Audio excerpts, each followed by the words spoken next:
Sejam todos bem-vindos. Esse é o episódio piloto do podcast Advogado Sustentável. Eu sou Vinícius Nunes e aqui do meu lado está o Tobias Falcão.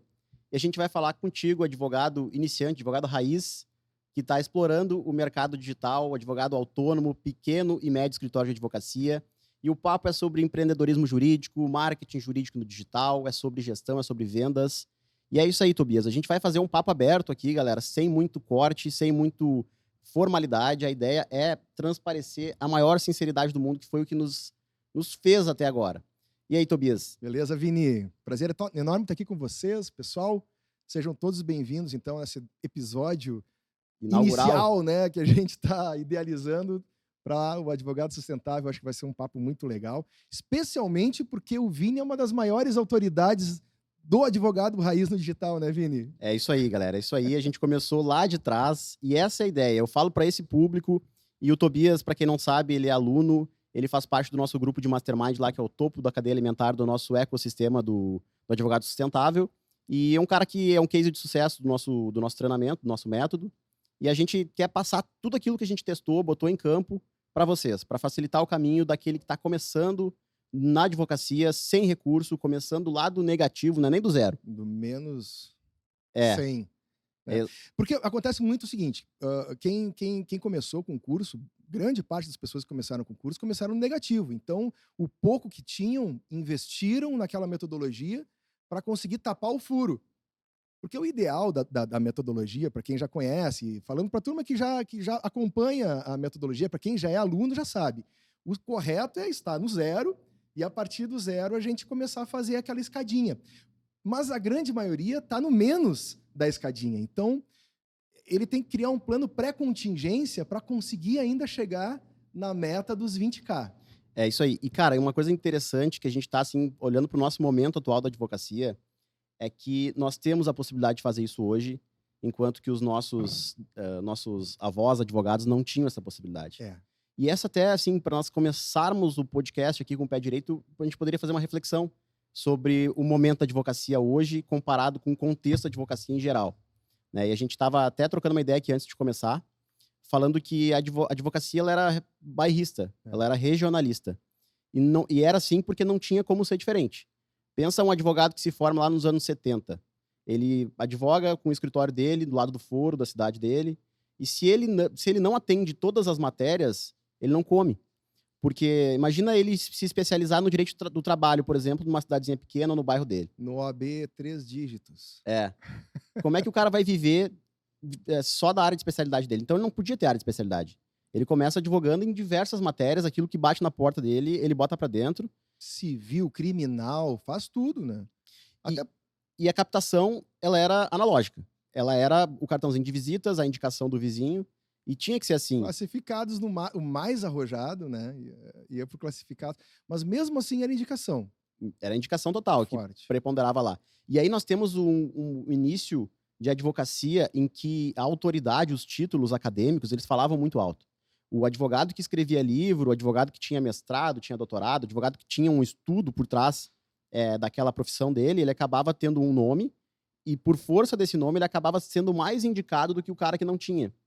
E aí, esse foi o primeiro momento da advocacia, assim, eu vou te dizer, da advocacia moderna, tá? Porque, embora a gente saiba que a advocacia lá nos anos 70 não pode se chamar de moderna, se a gente comparar a existência da profissão, que ela é centenária, né? A gente está falando de advocacia moderna dos anos 70 para cá. Então, esse foi o primeiro passo. E depois nós temos a onda de especializações, né? Onde as universidades, elas, para vender os seus cursos ali, começou a fomentar a pós-graduação, a especialização dentro de um segmento do direito. Né? Esse foi o segundo passo. E aí nós já temos um movimento em que os advogados começam a buscar estudar apenas uma matéria, indo de encontro àquilo que a gente falou antes. Estudar uma matéria para ter autoridade, para ter livro publicado, para ter títulos acadêmicos, para poder receber mais indicações. Né? E aí depois... dentro de um sistema ainda bem precário, porque tu nichar, tu especializar muito ainda nessa época, que depende, está no mesmo sistema dos anos 70, que é ainda preponderantemente a indicação, tu nichar representa significativamente uma diminuição da tua área de atuação. Fora que naquela época dos anos 70, a OAB era 100. Então, quantos advogados tu tinha no raio? Hoje, quantos advogados, quantos já são milhões de advogados no Brasil. 1.400.000 advogados, segundo a última atualização da OAB. E nós temos um movimento em que tem muitos advogados e ainda tem, cara, pasmem, aqueles colegas que exploram a advocacia como esses que eu falei agora, lá da especialização. Uhum. Então, assim, olha como esses caras estão ultrapassados. A gente está falando aí desse movimento de especialização, anos 90. Nós estamos aqui em 2022, se passou 30 anos e a estratégia de prospecção de cliente, a estratégia de posicionamento desses caras, ela repete essa especialização lá de 30 anos atrás. Então, o que aconteceu ali nos anos 2015 para frente, 2010, vamos colocar assim, que é a digitalização do direito, da advocacia, né, como um todo. E a gente começa a perceber advogados entendendo que o movimento natural das coisas vai passar pela internet. E aí a gente verifica que tem alguns advogados que começam a se posicionar antes dos outros. De maneira ainda a engatinhar, rudimentar, fazendo um site institucional, né, mandando pessoas, utilizando o linkzinho no cartão, mas se posicionando. E aí nós temos o boom da internet. Aí acontece as plataformas de tráfego, ainda a OAB sem reconhecer a legitimidade disso. Né? Exato. E quando a OAB vem a legitimar isso, e pouco antes disso até, aquela galera que já estava de olho na internet, ela finca a bandeira lá e explode. E aí, Tobias, nós temos uma democratização da advocacia. Porque até esse ponto, o que a gente percebe? Que quem tinha grana era quem estava afadado a ter sucesso. Quem não tinha grana, estava fora do jogo, velho. Totalmente. Tem uma outra questão que é a questão da estratégia aquela de buscar... Vamos pensar assim no cara, o Tobias. Ele se formou na faculdade hoje. O que tu vai fazer? Vamos imaginar que tu esteja lá nos anos 2000. Quais são as tuas opções? Tu quer ser um cara bem sucedido na advocacia. Tu tem basicamente duas opções. Tu abre o teu escritório e tenta a sorte no analógico, na raça, no braço, na unha. Ou tu começa a trabalhar num escritório de advocacia já constituído e tenta galgar a posição até beliscar ali uma sociedade naquele escritório que vai te garantir um faturamento um pouco maior do que aquele que tu tinha como funcionário. E aí tu vai ter um status de vida um pouco melhor, uma situação de vida um pouco melhor. Hoje não, cara. Hoje tu abre o escritório sem recurso. E tu já pode estourar. Estourar. Ser tão grande quanto aquela pessoa que já está 50, tem tradição de tantos anos construindo a advocacia. É incrível isso aí, né? É incrível, e a gente vê hoje um movimento em que advogados estão se tornando milionários, enquanto que aqueles escritórios, eles estão ficando para trás. Porque eles ainda estão apoiados naquela ideia de que vai bater cliente na porta dele todos os dias. Só que nem sempre é assim. Porque, como tu falou, antes tinha uma meia dúzia de advogado constituído ali, agora nós estamos falando para 1 milhão de advogados que entenderam que é possível. E tá todo mundo se postando como uma possível opção do cliente. Então, o que aqueles grandes escritórios dividiam às vezes com 500, 600, agora estão dividindo com 1 milhão. E essa que é a parada. E outra, né? A gente tem duas questões. Primeiro, o advogado tem que virar chave. Tem que entender que o que a gente fez na faculdade durante todo esse período, esses 5 anos, digamos, né? Outros foram 10. Eu fui 10 anos estudando na faculdade. Eu fui 11. Então, pensa, 10 anos estudando ali a cabo para se formar e tu ter uma formação técnica. A gente não sai com gestão, a gente não sai com marketing, a gente não sai da faculdade sabendo como gerir um escritório, não tem essa noção de como é que funciona a coisa. A gente é jogado do mercado e para trabalhar no operacional dos grandes escritórios. É para isso que a gente é formado. É um sistema estabelecido. Então, tu tem que virar essa chave. Primeira coisa, tu tem que entender a posição da onde tu sai, até onde que a faculdade te oferece tu galgar, crescer na faculdade, no universo da advocacia. Mas a questão também é cultural, né? Porque existe o medo da OAB. Existe o medo de tu publicar, de tu não transformar em uma atividade mercantil, né? E existem diversas formas hoje, né, de tu fazer que não existiam há 10, 15 anos atrás, quando a gente se formou. Então, essa virada é principal para os advogados perceberem que é possível, sim, sair daquela caixinha e explodir para o mundo. Eu acho que esse é o grande legado desse curso, né? Existe alguns tabus na advocacia que a gente busca quebrar. E um deles é justamente essa questão da mercantilização da advocacia. E aí, quando me perguntam quem é um cara que eu gosto no direito, assim, eu digo sempre o Nelson Williams. Por que eu digo isso? Porque ele foi o primeiro cara a levantar a bandeira da empreendedorismo. Falou assim, sim, a minha advocacia é um negócio, e daí? Então, isso, eu acho que a galera tem que se acordar para isso também. A advocacia, ela é um negócio. Aquela solução jurídica que tu vende, ela é um produto. E se tu entender que o que vai... A chave pro teu sucesso nada mais é do que tu equilibrar a capacidade de atrair cliente, capacidade de entregar o serviço com qualidade. Velho, tu vai fazer isso no modelo de negócio em que tua solução jurídica é um produto. Exato. Entendeu isso? Como é que é o prospecto do cliente? Hoje nós temos a opção do mercado digital da internet. Como é que eu entrego? Eu sempre falo que a minha maior dificuldade hoje é a entrega. Por quê? Porque tu tem que trazer talento para dentro da tua organização, tu tem que gerir pessoas, tu tem que equilibrar os objetivos pessoais dos teus colaboradores com o objetivo pessoal teu e do teu escritório. Então isso é difícil. Prospectar cliente não é difícil. Uhum. E aí, Tobias, 800 alunos depois, eu começo a entender e começo a enxergar padrão na galera. Eles começam investindo 1.000, 2.000, 3.000 reais em tráfego, tem poucos leads e acabam percebendo que, mas não é tão fácil assim. E, cara, eles nunca param para pensar que eles investiram 100 mil, 150 mil na universidade para aprender processo civil 1, processo civil 2, e eles enxergam que é muito caro pagar 2 ou 3 mil de Google, de Facebook, de tráfego, ao invés de pagar ali os 150 mil que eles pagaram para a faculdade. Cara, se tu colocar 100, 150 mil reais de tráfego para qualquer produto que tu queira entregar no mercado jurídico, tu vai explodir. É grana suficiente para te explodir hoje. Então, a gente sempre fala. E tem uma métrica, né? Tem uma métrica. Hoje, se tu investe, por exemplo, 4 mil reais no tráfego, hoje, tá? Em algumas matérias específicas, se tu investe 4 mil reais, é lead que tu não consegue atender mais. Tu tem que contratar gente para atender essas pessoas, porque senão é impossível. Humanamente impossível tu atender. Tem casos em que tu pode colocar leads por 30 reais por dia, e tem casos que são 200 reais por dia que tu vai investir como no Google. Né? E indo de encontro aqui com isso que tu tá falando, eu sempre falo que 4 mil é um número mágico, né? E isso pode mudar de um dia para o outro. Com a quantidade de pessoas entrando, é um leilão, a plataforma de tráfego é um leilão.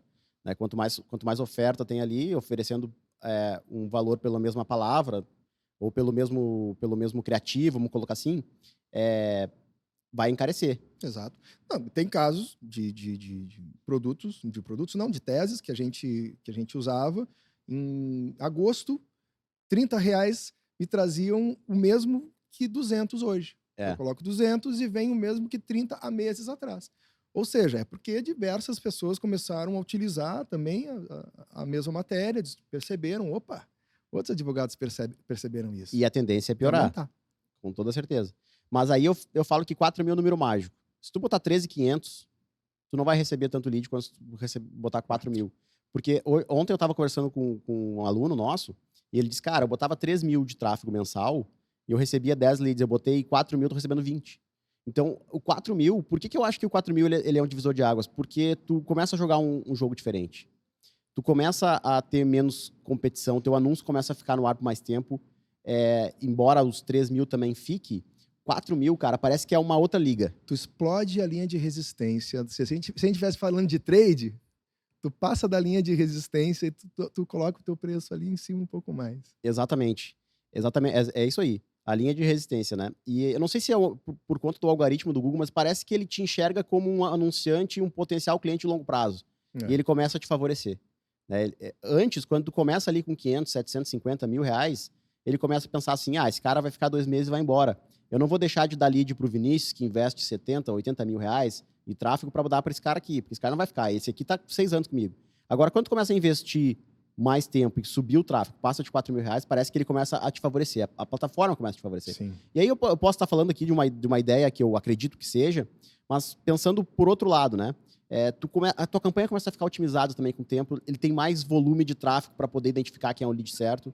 Então, assim, hoje, se tu conseguir chegar nos 4 mil reais de tráfego, e olha que eu vou falar porque é muito forte, se tu conseguir colocar 4 mil reais de crédito na ferramenta, tu tá a um passo de ser milionário, cara. Tu não vai virar 1 milhão da noite pro dia, mas tu vai começar a conseguir construir uma linha de escala capaz de te levar até 1 milhão. Então, assim, primeira meta de quem está começando na advocacia, a buscar prospecção digital, buscar cliente na internet. Mira os 4 mil reais. Dorme e acorda pensando em colocar 4 mil reais na ferramenta. Só que tu tem que sustentar aquilo ali. Não adianta tu vender o teu rim, colocar 4 mil reais e não conseguir colocar no outro mês. Tu vai ter que ter uma sustentabilidade. Uma sustentabilidade total ali. 2, 3 meses rodando naquele valor ali para te ter um volume de lead. E tem outra coisa, cara, que eu queria falar que é muito massa, que é o mindset da venda. Isso aí é o diferencial. Baita diferencial. Eu acho que é o que mais... É aí que tá o negócio. No momento do contato. Vamos fechar o contrato. Tu quer beber alguma coisa aí? Claro. Ô Luan, traz aí uma aguinha pra gente, por favor. Tamo junto. Cara, o que acontece? Tem duas coisas que fazem um advogado ser bem-sucedido hoje no mercado digital. É a capacidade de tu atrair cliente para dentro do teu atendimento, trazer pessoas para sentar na tua frente, para te poder vender. Então, se tu tem ali uma máquina de prospecção bem ajustada, tu vai ter sempre oportunidades de venda. Mas o outro passo, cara, é a capacidade de tu vender para esse cara. Porque tu vai ter que atender ele, tu vai ter que mostrar para ele que tu é capaz de conduzir o caso jurídico dele e que tu realmente tem condições de entregar aquilo que tu está oferecendo. E aí tem um detalhe que a galera não enxerga também. Cara, investir em habilidade de venda.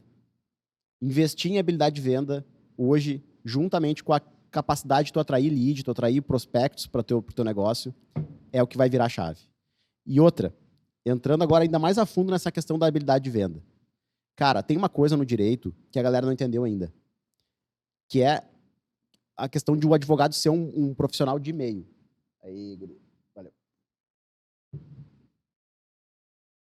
Eles ficam esperando o lead perfeito cair no colo deles. Se a solução jurídica que eles desenharam previamente não encaixa perfeitamente com aquele caso jurídico que chegou para ele, ele não fecha. Ô, Vini, desenha isso aí. Desenha. Cara, tem uma coisa que eu chamo de vender a tentativa. Advogado é isso, é vender a tentativa. Eu tenho um funcionário meu, eu sempre falo essa história, que o irmão dele e a esposa, eles não conseguiam ter filhos. E eles juntaram 25 mil reais para fazer uma inseminação artificial. E quando eles chegaram no médico para fazer esse pagamento lá, ele disse assim, não tem garantia nenhuma. Tu vai pagar os 25 mil reais, eu vou tentar, e pode ser que não dê certo, pode ser que tu não fique grávida. E eles investiram, eles acreditaram naquela ideia lá. Cara, o advogado é exatamente isso. A galera tem que perder essa noção de que porque o cara te pagou, tu vai ter que entregar a solução. Isso aí é uma coisa óbvia, mas que ninguém percebe. Se tu entender o teu papel de vender a tentativa, o cara chegou para ti com um problema. Ele se enfiou naquele problema sozinho, não foi tu que contribuiu para aquilo. Tu vai vender a tentativa. Tu vai tentar imbuir os teus esforços de uma maneira séria, responsável e qualificada para tentar entregar a solução para ele. Mas pode ser que tu não consiga. E tá tudo bem. Essa questão de tu te acostumar com isso vira chave, cara. É deixar claro que não existe causa ganha, né? E é deixar claro que não existe causa perdida. É contrato perdido. Lá no escritório, nós temos esse lema, velho. O cara sentou ali, te procurou, vende alguma coisa para ele. Se ele te procurou é porque ele sabe que tem um problema. Ou porque ele deseja alguma coisa. E se ele deseja alguma coisa ou sabe que tem um problema a ponto de fazer uma pesquisa na internet, te encontrar, fazer contato contigo, ir até o atendimento, é porque aquilo é sério para ele. E se aquilo é sério para ele, ele te procurou, cara, vende para ele. E dá o teu melhor para tentar entregar aquilo. Mas não fica na tua cabeça de que, eu não vou conseguir. Eu já ganhei processo, Tobias, em que eu não tinha a menor chance de ganhar. Porque a outra parte perdeu o prazo e foi revel. Se eu não tivesse entrado com a ação, eu não teria ganhado. Ainda que, teoricamente, quando eu fiz a primeira análise, eu não identifiquei uma oportunidade de ganhar ali, eu vendi a tentativa e uma circunstância processual me trouxe a vitória. Então, venda a tentativa sempre. E outra coisa, para complementar esse raciocínio, tem uma coisa chamada tática de guerrilha. Tática de guerrilha é o seguinte, é tu entender que tu tá no zero, velho. Ou, como a gente disse lá no começo, tu tá no menos 15. Tá? Tu começou na tua advocacia, tu tá no menos 15. Qual que é o primeiro passo? Tu precisa te capitalizar. Tu precisa te capitalizar para fazer o negócio girar. Tu precisa fazer fluxo de dinheiro passar por dentro do teu escritório, não importa quanto. E tu tem que entender que dentro do mercado digital, a prospecção essa que tu paga para atrair cliente, tu vai pagar 30, como tu disse, no lead, 50 reais para conseguir atrair o lead. Cara, se o cara sentou na tua frente, tu pagou 30 reais para ele estar ali, tu não vendeu alguma coisa para ele, tu tá perdendo. Tá perdendo já. Então, assim, cria uma estratégia, uma tática de guerrilha. A tática de guerrilha é quanto que eu preciso levantar nesses primeiros 60 dias para poder fazer a minha máquina explodir. Eu preciso levantar 4 mil, como a gente disse aqui, 5 mil. Vende para todo mundo que chegar no teu escritório a solução mais provável de êxito. Lembrando que não pode ser que tu não enxergue ali uma possibilidade real de êxito. E tu vai dizer isso para ele. Não tem nada de errado de tu vender se tu for honesto com o teu cliente. Dizer, olha, as chances são baixas. Mas se tu não fizer nada, É certo que não conseguiu. consolidou tua derrota. Sim. Então estabelece uma tática de guerrilha. E, cara, a tática de guerrilha é tu colocar a tua energia naquilo, para fazer aquilo funcionar. Eu lembro que teve uma aluna minha que pediu uma reunião individual comigo porque ela não estava conseguindo converter, não estava conseguindo receber lead lá na campanha de Google dela. E aí eu fiz a campanha. Daí eu perguntei para ela quanto é que ela estava investindo. Ela disse R$750. Tá bom. Eu falei, tá, R$750 para começar a campanha, tudo bem, mas esse valor ele vai te trazer poucos leads. Tu tem que investir mais. Eu não tenho mais. Aí, em dado momento, eu vi que ela tinha um iPhone na mão.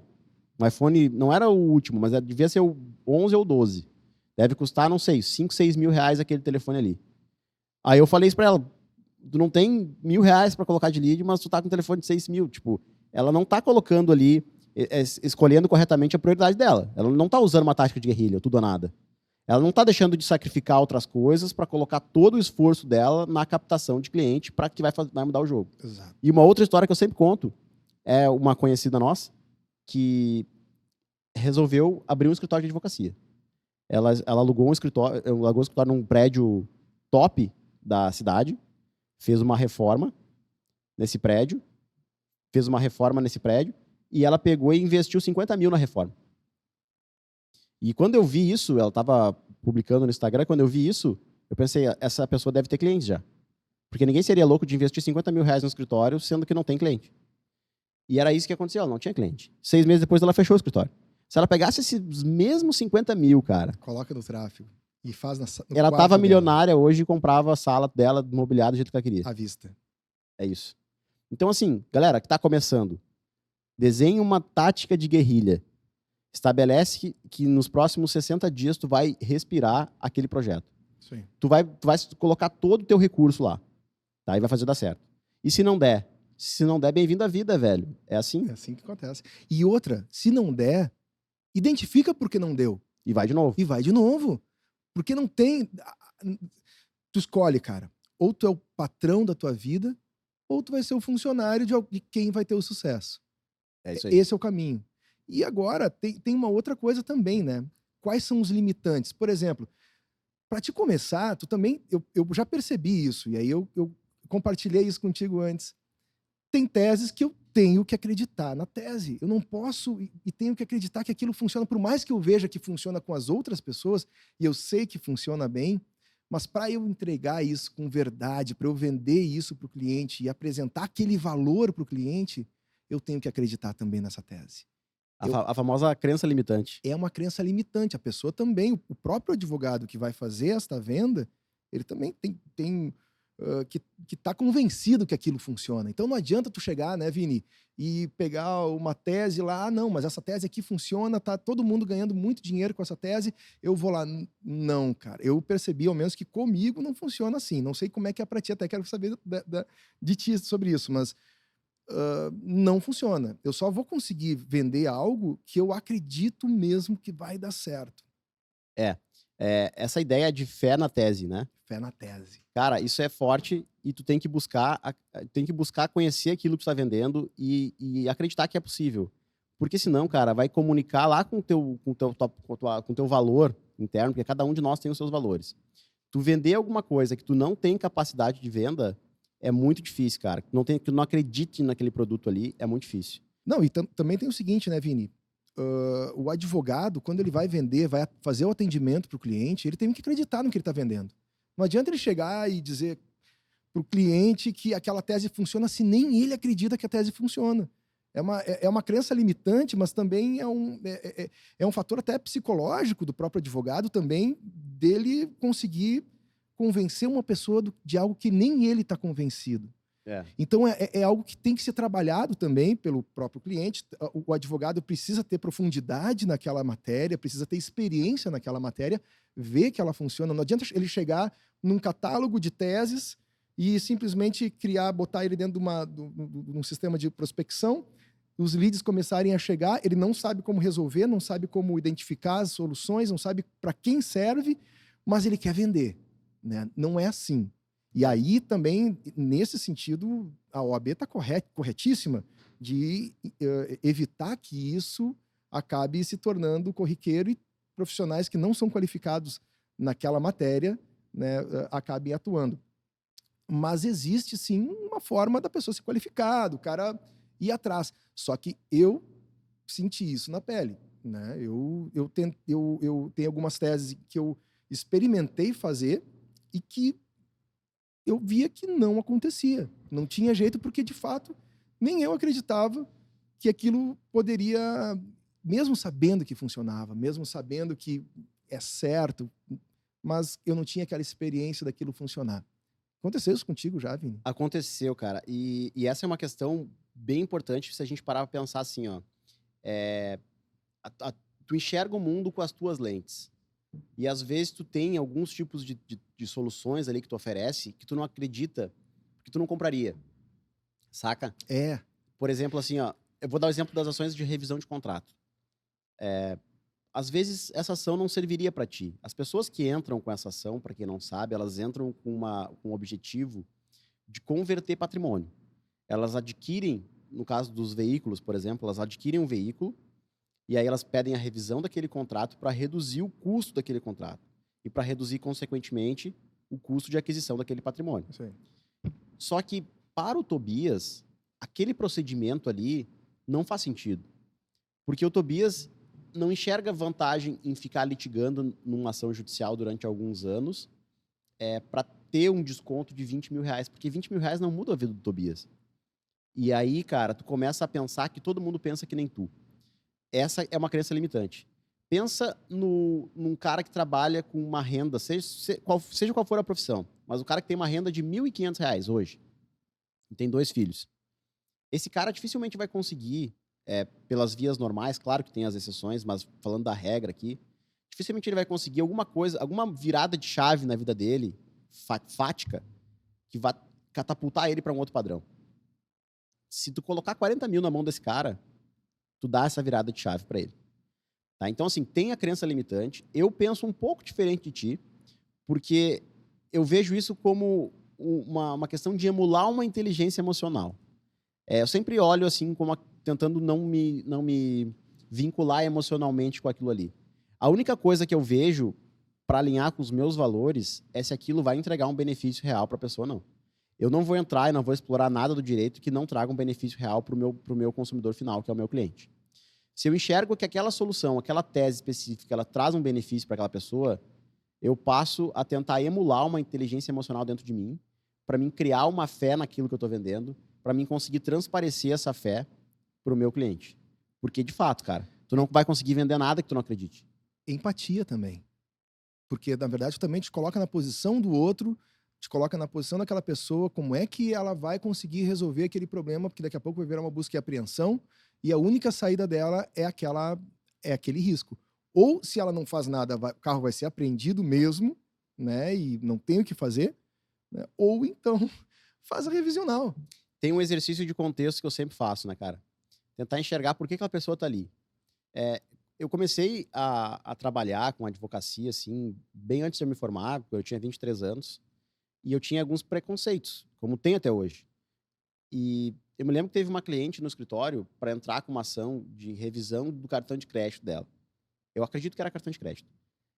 E ela chegou assim, eu automaticamente, ao visualizar a fisionomia dela, eu entendi que não era para ela aquele tipo de ação.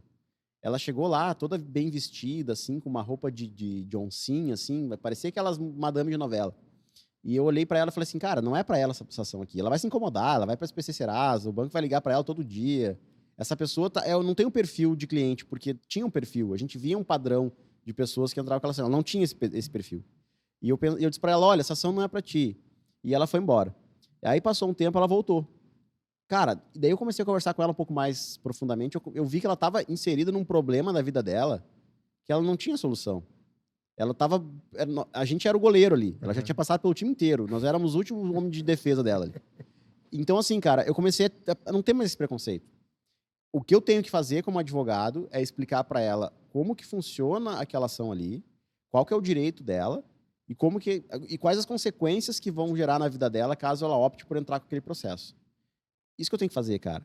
E se eu fizer isso e ela aceitar, ela aceitou. Ela me procurou para tentar resolver uma solução que ela mesma se colocou, eu sempre falo isso, esse é o contexto, ela mesma se colocou naquela situação ali, por um motivo ou por outro, ela se viu endividada, e eu não estou aqui para julgar os motivos que levaram ela para fazer isso, mas ela entendeu que só tinha aquela solução ali. Então, cara, eu costumo não ter esse preconceito, eu costumo fazer um exercício de contextualização, como é que o cara chegou ali, o que ele espera de mim, e se aquilo que ele espera de mim está alinhado com aquilo que eu vou entregar para ele.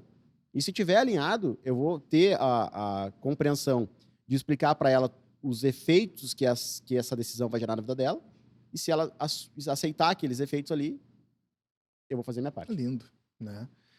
Exatamente isso. E aí acontece o seguinte, o cara entra no teu telefone, o cliente chega aqui no teu telefone, fez toda a máquina de prospecção, né? Colocou certinho, fez tua campanha da forma correta, fez o teu posicionamento correto e o cara chega. Aí tu vai lá, tenta, vende e começa a vender, e começa a vender, e começa a vender, e começa a vender, e começa a vender, e começa a vender, só que tu tem que entregar. E aí começa o desafio, que ninguém acredita essa é a parte, eu acho que até o vender é relativamente tranquilo. O problema é depois, como é que tu vai fazer uma gestão disso tudo? Porque, vamos lá, né? Agora começou a empresa. Na realidade, cara, a gente vê isso muito claramente nas turmas. Quando a gente lança uma turma, a gente começa a ver que eles começam a ter problemas pequenos, quase inexistentes, e naquele momento eles acreditam que o problema é um baita de um problema. E vai passando o tempo, e eles vão percebendo que os problemas vão se agravando. Então, eu vou dar um exemplo. Quando a gente começa lá, a gente ensina a fazer logo. Qual que é o logo que tem uma taxa de conversão maior? Como é que é o padrão desse logo? Aí eles começam a ter problema com o logo. E aí tu pensa na tua cabeça assim, tu que já viu aquele filme algumas vezes, tu pensa na tua cabeça assim, cara, nem começou ainda e os caras já estão com problema. Aí, beleza, agora vamos criar as páginas de prospecção, as páginas de captação de cliente ali, para a página de venda. E aí eles começam a ter problema com a página. Depois, vamos começar a configurar a campanha. Eles começam a ter problema com a configuração da campanha. Hoje, tu já está num outro nível em que o teu problema é entrega. Porque tu tem a venda acontecendo, tu tem um passivo de obrigações que tu assumiu e tu tem que fazer aquilo andar. Só que tu não vai conseguir fazer aquilo ali andar se tu não tiver uma equipe. Porque agora tu chegou no momento de contratar para poder conseguir entregar mais eficiência. Lembra que eu falei lá no começo que o jogo era capacidade de prospecção e capacidade de entrega? Tu tá nessa segunda parte agora, capacidade de entrega. Eu vou te dizer mais para frente, tu vai ter outros problemas. Não, é justamente o que eu ia comentar, porque na verdade o começo da capacidade de entrega é justamente a contratação, mas o meio desse funil e desse caminho tem diversos outros caminhos aqui que a gente nem chegou ainda, mas vamos chegar lá. Difícil conseguir entrega, conseguir pessoas que façam a entrega e sejam teus parceiros, tu conseguir saber qual é que é a forma de contratação ideal da pessoa que vai ser teu parceiro, tu conseguir idealizar a personalidade da pessoa que vai estar do teu lado, tu te identificar em que posição no campo tu vai jogar, né? E aí começa um outro problema que é futuro, a gestão e a visão macro da tua empresa. Como é que tu vê e gere a tua empresa e aonde tu quer chegar? Então estamos no ponto A e temos que chegar no ponto B. Beleza, conseguimos chegar daqui até aqui. Eu me lembro que quando eu conversei contigo pela primeira vez no Instagram, Vini, eu perguntei, pois é, eu acho que a coisa mais difícil no mundo deve ser conseguir cliente, né? Porque, de fato, quem depende de indicação tem escassez de cliente. O lead vai quentíssimo, né? O cliente indicado vai quentíssimo, dificilmente não contrata. Porém, são menores as chances de tu contratar do que tu fazer nessa sistemática. E eu lembro bem que me comentou, cara, este não é o problema. Isso aí é a parte mais fácil E eu pensava, não, tá querendo me vender esse curso. Cara, o problema é o seguinte, quando tu começa a contratar, acontece duas coisas. Primeiro, tu acha que todas as pessoas vão ser que nem tu. E não é assim que acontece. Segundo, que tu acha que todas as pessoas vão ser um robô. Que elas vão chegar no horário, que elas vão fazer exatamente o que tu passar para elas. E não é assim que acontece. Então, tu vai lá e treina. Por exemplo, coloca aí 10 colaboradores no teu escritório. Cada um vai exercer uma função. Tu passa 2 meses treinando um daqueles colaboradores para fazer uma determinada função. Quando ele começa a andar com as próprias pernas, que tu já não precisa ficar em cima dele ajudando, perdendo teu tempo para ajudar ele, ele pede para sair. E aí tu já tem um baita com problema.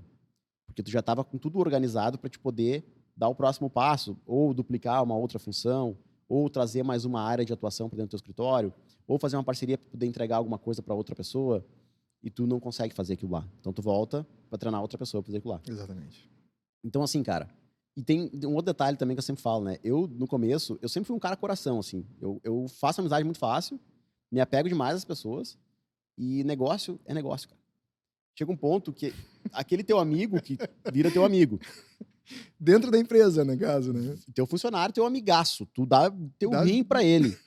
Ele pede pra sair, foda-se, cara. Ele toca a vida dele. E é aí, difícil. cara. E aí, com o tempo, tu vai aprendendo. Hoje em dia, quando um funcionário sai, cara, não dou a menor bola mais. Porque eu já sei que faz parte do jogo. O que eu entendi também? Que a forma que eu tinha de manter a galera lá fazendo o que eu queria que eles fizessem era através da motivação que motiva a todos, que é a grana. Se eles enxergarem que aquilo que eles estão fazendo vai impactar diretamente no bolso deles, eles vão fazer por vontade própria, tá? Então, assim, tem o antes e o depois lá no escritório. O antes era quando eu pagava um salário e, cara, brigava que nem um leão todo dia para eles fazerem o que eles tinham que fazer. E eles não faziam.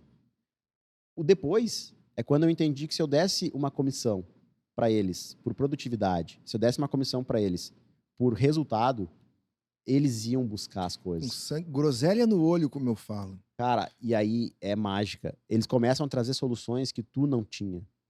Eles começam a buscar no exterior do escritório soluções para o negócio andar melhor, porque eles sabem que se o negócio andar melhor, eles ganham mais. Eles empreendem contigo, né? E aí tem um detalhe. A pessoa que não é boa, tu não dá as mesmas condições que tu dá para pessoa boa. Tu tem que criar um estado Critérios, desejado, né? tá? Tu tem que criar uma camada no teu escritório que a galera queira chegar. Onde a galera recebe uma porcentagem maior, onde a galera tem algumas regalias que os outros não têm. Então, eles querem chegar lá. E para chegar lá, eles vão dar o rim deles, tá? Então, quando tu cria um sistema que se alimenta dessa forma, tu ganha. Porque aí tu vai ter ali soldados, cara. Todos ganham. Eles, principalmente. Porque lá no escritório tem meninas de 19 anos, tem uma de 19 e uma de 23, que elas ganham mais de 5 mil reais, tá? Que elas não teriam, na minha época, com 19 anos, eu estava no foro ganhando 600 reais uma bolsa, que era 600 e eu gastava 500 de passagem, tá? Então, assim, quando tu cria um sistema capaz de remunerar uma pessoa que não tem tanta expectativa de um valor satisfatório para ela ter as coisas dela, já numa idade tenra da vida, cara, tu vai criar ali um soldado. O cara vai fazer o que tu vai fazer. E eu sempre falo isso. Eu não peço para eles ficarem até mais tarde, eu até desencorajo isso, mas acontece direto do grupo do escritório, a galera trabalhando até as 9. Eu vejo ali, às vezes 10 horas Se da noite. juntando para bater meta. Cara, os últimos 5 dias do mês é guerra. Tu pode contar aquela história lá? A do... Ou não? A história do Do boleto. A que a galera pagou o boleto? Sim, eu conto. Porque eles vão criando, né? A inteligência começa a trabalhar a favor deles e contra mim. Nós tínhamos uma meta estabelecida lá, cujo prêmio era R$ 2.500. Né? Se alcançasse aquela meta, a equipe ia ganhar R$ 2.500 para ser dividida entre eles. E chegou no último dia do mês e faltou R$ 250 para bater a meta. Aí o que os inteligentes criaram ali? Eles enxergaram que tinha um cliente com boleto inadimplente, eles fizeram uma vaquinha entre eles, pagaram o boleto do cliente de 250 em troca do prêmio de 2.500. Depois, claro, que a gente criou algumas regras para reprimir isso, porque o nosso intuito não é que eles que paguem as tirem do bolso deles para colocar lá, é que eles vão buscar resultados, né? E outra, eu sempre falo que se faltou R$ 250 é porque vocês podiam ter batido na porta de mais gente também. Antes de chegar no último dia, né? Enfim, mas eles criaram ali, se uniram, e aí mostra alguns pontos positivos do ponto de vista organizacional, né? Eles se juntaram entre eles num ambiente de colaboracionismo para trazer créditos para o escritório. E depois foram cobrar o cliente ainda para tentar recuperar aquele valor lá, né? Então eu acho que, cara, isso serviu para mim aprender algumas coisas também, né? Mas de gestão, né? Porque a gente também não tá preparado para isso. Sim. Né? É isso aí, cara. E gestão é isso. Gestão é tu equilibrar os objetivos deles com os nossos objetivos e tu também conseguir criar processos de trabalho dentro do teu escritório, processo de trabalho para te poder entregar com qualidade, tá? Então, isso pra mim é demais. É muito bom, né? E tem uma outra técnica de motivação, eu ia dizer de RH, mas não é de RH, é de motivação dos funcionários, que é basicamente o quê? Tu identificar nas pessoas pontos que motivam elas. E não é nada relacionado ao financeiro, às vezes. Às vezes é uma questão até emocional da própria pessoa. É uma viagem que ele gostaria de ir para Gramado. Claro, envolve uma questão financeira, mas daqui a pouco é muito fácil. Para nós aqui de Porto Alegre, para a gente é muito fácil. Pessoal que é de fora do estado, Gramado é um local de desejo, evidentemente, mas para a gente é muito mais fácil. Tá aqui 50 quilômetros, 80 quilômetros, né? Muito fácil. Ir para lá, botar a gasolina no carro e ir, né? Mas vamos dar o exemplo de Gramado. As pessoas, o funcionário quer conhecer Gramado e nunca foi para lá. Cara, e tem uma parada que é muito forte E aí também. tu vai dar isso para ele, isso motiva ele, ele pensa, cara, o Vini tá me dando valor, velho. É nesse ponto que eu ia chegar. É a parada de tu fazer ele se sentir parte de alguma coisa maior que ele. Tá? Eu vou dar o exemplo da minha esposa, cara. Ela trabalha no escritório, que é um escritório grande. E eles fizeram uma reforma no escritório. Fizeram uma festa para inaugurar o escritório reformado. E eu fui nessa festa, porque, como era de praxe, eu ia nas festas, né? Eles convidavam, assim, no sentido de família, assim. E aí, cara, eu tava subindo, assim, no escritório e eu passei pelo CEO da época lá, do escritório deles aqui da região sul. E eu parabenizei ele pela obra. Falei, cara, ficou muito massa, teu escritório ficou muito bacana. E ele me abraçou e falou assim, cara, isso aqui também é teu. Velho, a partir dali, eu comecei a me sentir parte daquilo que eu nem fazia parte. Eu comecei a torcer pelo cara. E aquilo ali, velho, me trouxe uma mensagem. Será que os meus funcionários estão se sentindo parte? Será que eles estão... Eu tô enxergando eles como... não só como uma mão de obra aqui, mas como pessoas que vão trazer uma propulsão pro meu negócio. E eles vão ter um retorno para isso também. Então, assim, fazer ele se sentir inserido, cara. E quando tu consegue fazer isso, tu não precisa nem remunerar tanto. Porque, cara, se tu pagar 50 mil reais de salário para alguém e for um ambiente tóxico, essa pessoa não fica. Ela tem que enxergar ali um ambiente de harmonia e ela tem que se enxergar parte daquilo ali. Ela tem que enxergar que a participação dela tá transformando aquele negócio. E se tu conseguir isso, velho... Tá feito, né? Tá feito. Aliar gestão de RH com gestão de processos para te conseguir fazer uma entrega eficiente. A gente fica falando de teoria aqui, cara, mas criar roteiro de trabalho. Quem é que vai fazer o quê? Isso aí é fundamental, cara. Cara, quem é que vai fazer o quê? Quando tu chega às 9 horas do escritório lá, tu sabe o que tu tem que fazer? Isso aí é o ouro, na verdade. É o ouro da equipe. Ninguém sabe, né? E aqui agora a gente chegou no patamar, não digo final, mas no patamar profissional. Quando tu bate essa porta de criar processos dentro do teu escritório, onde delimitar o que cada posição vai fazer, aí a gente já começa a falar uma outra língua. Tu sai daquele patamar para ir para outro. Por quê? Inicial. Porque tu sabe exatamente onde começa o teu trabalho e onde termina. E tu sabe onde começa do colega e onde termina do colega. Uhum. Cara, eu ouvi uma coisa, uma vez que eu repito isso com certa frequência, é que é o seguinte: o escritório perfeito, a galera não precisaria se falar. Tu pode falar para comunicar, para brincar, mas tá tudo no sistema, tu faz a tua parte, o outro colega sabe onde começa dele, ele pega dali e vai para frente. Sem aquela questão de, ô fulano, cadê o documento do cliente aquele? Sabe aquela gritaria? No berro. Cara, isso aí é um escritório pouco eficiente. Um escritório eficiente, ninguém se fala. Todo mundo começou ali, se a tua função é preparar documento, preparou o documento, colocou na pasta. Se tá na pasta é porque o outro colega sabe que a função dele começa ali. Tá na pasta, agora eu tenho que fazer. Faz a ação, coloca numa outra pasta. O outro cara pega aquela ação lá e distribui. Pega o protocolo, manda pro cara do atendimento para passar pro cliente. É esteira. É né? esteira de produto, cara. E outra coisa. Lá no escritório nós temos as funções escritas. Então, quando eu vou contratar, por exemplo, uma secretária, eu vou, na entrevista de emprego, já vou explicar para ela o que ela vai fazer. Uhum. Ela vai chegar, ela vai passar uma vassoura na recepção, ela vai passar um café, depois ela vai abrir a lista de documentos para solicitar para os clientes. Ela tem um roteiro. Cara, ela sabe o que ela tem que fazer. E aí os problemas tendem a diminuir. Pode ser que ela não concorde, pode ser que ela faça mal feito alguma função daquela lá, mas ela sabe o que ela tem que fazer. E aí, para finalizar aqui, eu acho que até o nosso episódio, tem uma coisa que chama feedback, que é uma ferramenta poderosíssima. E, cara, imagina a seguinte questão. Pensa que o teu funcionário é alguém que está com o olho vendado e tu tem que guiar ele do ponto A ao ponto B. tá? Se tu não der feedback pra ele, se ele tá indo pro lado errado, ou mais pra direita ou mais pra esquerda, ele não vai saber, cara. Tu tem que dar esse feedback pra ele. Então tu vai dizer, não, fulano, isso aqui não é assim. Tu tem que fazer assado. Faz com ele uma vez, faz com ele 2 vezes, deixa ele fazer, deixa ele errar, corrige o erro. E aí eu vou lembrando das coisas, né? Eu tenho um primo meu que é treinador de cavalo. E eu pergunto como é que ele ensina as coisas pro cavalo. E ele disse assim, ó, cara, o cavalo tem que errar. E quando ele erra, eu digo pra ele que ele tá errado. Eu faço alguma coisa, faço alguma coisa que dou uma esporada nele. Ele entendeu. Ele tem que saber que ele errou. Então eu tenho que forçar o erro, tá? E aí no funcionário é a mesma coisa, cara. Se ele não errar e tu não der o feedback, ele não vai saber se tá sendo certo ou não. Então deixa ele errar. Ensina, faz uma vez, ele faz a terceira, ele fez errado, tu fala pra ele onde ele errou.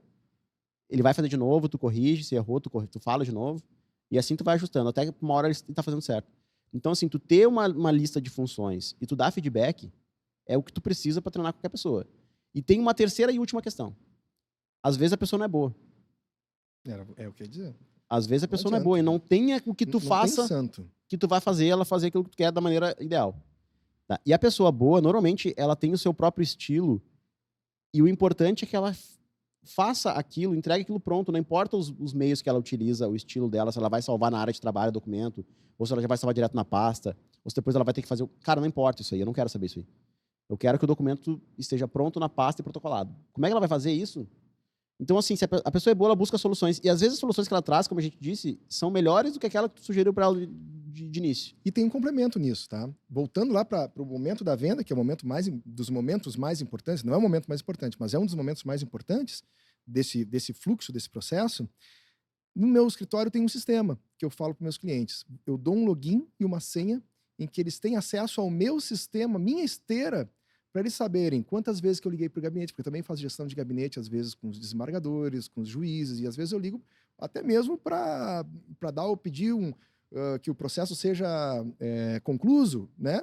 A conclusão, a ligação é registrada no sistema, é dito que foi conversado, está ali registradinho. Então, todos esses processos da esteira estão ali registrados no meu sistema. Quando o meu cliente vem me procurar, e todos os meus clientes batem aqui no meu celular, eles vêm, às vezes eles nem me ligam mais, eles entram direto no sistema, porque eles sabem que quando eles forem me procurar, eu vou abrir o sistema, vou ver em que pé está aquele processo, e vou dizer, olha, hoje foi conversado com o desembargador, hoje falamos com o secretário, ou enfim, ali está toda a documentação. Isso diminui também o nosso contato e o tempo que a gente também se dedica ao feedback com o cliente, que é importantíssimo. Manter o contato com o cliente, né, Vini? Mas vamos deixar essa parte da parceria, da indicação, da carteira de clientes pro próximo episódio. Vamos embora. E, cara, eu acho que vamos declarar encerrados os trabalhos aqui no episódio número 1. Valeu, com sucesso, acredito. Porque o papo é bom e se a gente não corta, vai até amanhã. Até amanhã e com direito a Vini Sincerão, né? Ah, não, tá quase aqui. Vamos embora. Então tá, galera, valeu, obrigado por nos acompanharem aqui nesse nosso primeiro episódio, né, Vini? É isso aí, galera. Com isso a gente fecha o episódio número 1 do nosso podcast Advogado Sustentável e a gente volta na próxima semana pro episódio número 2. Um grande abraço, tchau, tchau. Valeu!